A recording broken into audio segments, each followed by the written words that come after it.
Hello friends, welcome to பிரிசி arts. இன்றைக்கி நம்ம கத்திரிக்காய் பருப்பு கடையல் எப்படி செய்கிறதுன்னு பார்க்கலாம். இது இட்லி தோசத்துக்கு கூட வச்சு சாப்பிட்றதுக்கு ரொம்ப நல்லாயிருக்கும். சாதத்தை கூடயும் நம்ம ஊற்றி சாப்பிட்லாம், ரொம்ப நல்லாயிருக்கும். ஒரு 10 நிமிஷம் தான் இது ரெடி பண்ணுறதுக்கு. இது எப்படி செய்யலான்னு பார்க்கலாம் வாங்க.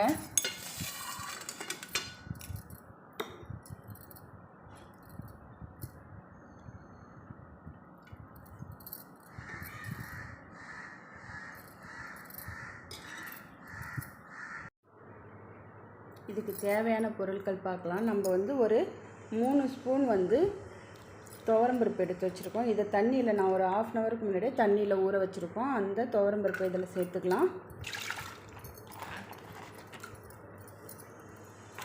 கத்திரிக்காய் நம்ம ஒரு 1/4 கிலோ கத்திரிக்காய் நீட்டாக கட் பண்ணி தண்ணியில் போட்டு வச்சுருக்கோம். அந்த கத்திரிக்காய் இதில் ஆட் பண்ணிக்கலாம்.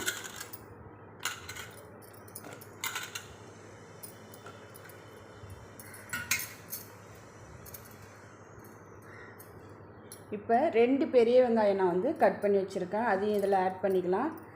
சின்ன வெங்காயம் இருந்தால் நம்ம இருந்தாலும் அதை சேர்த்துக்கலாம். ஒரு 7 பல் பூண்டு ஆட் பண்ணிக்கலாம். நான் 3 தக்காளி இதில் சேர்த்துப்போம். ஒரு 3 பச்சை மிளகாவையும் சேர்த்துக்கலாம். கொஞ்சோண்டு புளி சேர்த்துக்கிறோம். கொஞ்சமாக புளி சேர்த்துக்கலாம். இதுக்கு தேவையான அளவு நம்ம உப்பு இதில் ஆட் பண்ணிக்கலாம். 1 டீஸ்பூன் நான் குழம்பு தூள் எடுத்திருக்கேன். அதை இதில் ஆட் பண்ணிப்போம். கொஞ்சமாக பெருங்காயப்பொடி எடுத்திருக்கோம். அதையும் இதில் ஆட் பண்ணிக்கலாம். ஒரு 1/2 டீஸ்பூன் மஞ்சள்தூள் எடுத்திருக்கோம். அதை ஆட் பண்ணிப்போம். இப்போ இதில் தேவையான அளவு நம்ம தண்ணி இதில் ஆட் பண்ணிக்கலாம். தண்ணி ஊற்றி இப்போ குக்கரை மூடி ஒரு 2 விசில் விட்டு எடுத்துக்கலாம். இப்போ நம்ம வேக வச்சு எடுத்துட்டோம். இதை மத்து வச்சு ஒரு கடையில் கடைஞ்சிக்கலாம்.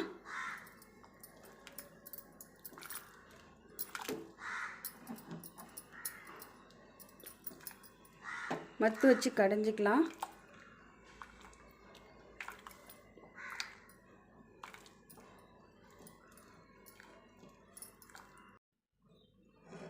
இப்போ நம்ம இதை நல்லா கடைஞ்சிட்டோம். கடைஞ்சதுக்கப்புறம் இந்த சூட்டிலே நம்ம கொத்தமல்லி தழையை இதில் ஆட் பண்ணிக்கலாம்.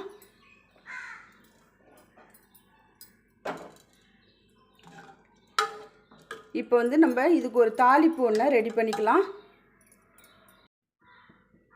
இப்போ நம்ம பேன் வச்சு அதில் 2 ஸ்பூன் தேங்காய் எண்ணெய் எடுத்துருக்கோம். தேங்காய் எண்ணெயில் தாளித்தா ரொம்ப நல்லாயிருக்கும்.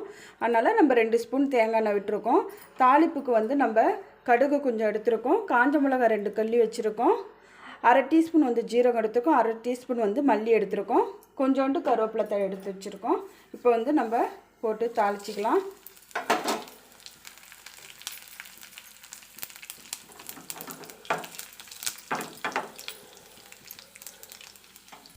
கொஞ்சம் கருவேப்பிலை தழையும் இதில் ஆட் பண்ணிக்கலாம்.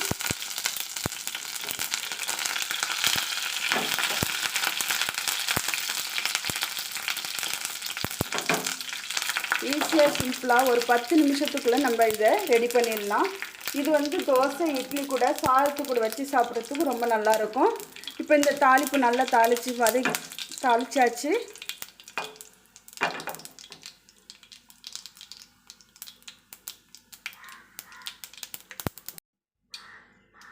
இப்போ இந்த தாளிப்பை இதில் சேர்த்துக்கலாம். அவ்வளோதான், ரெடி ஆயிடுச்சு. இந்த மாதிரி நீங்களும் ட்ரை பண்ணி பாருங்கள். தேங்க்யூ.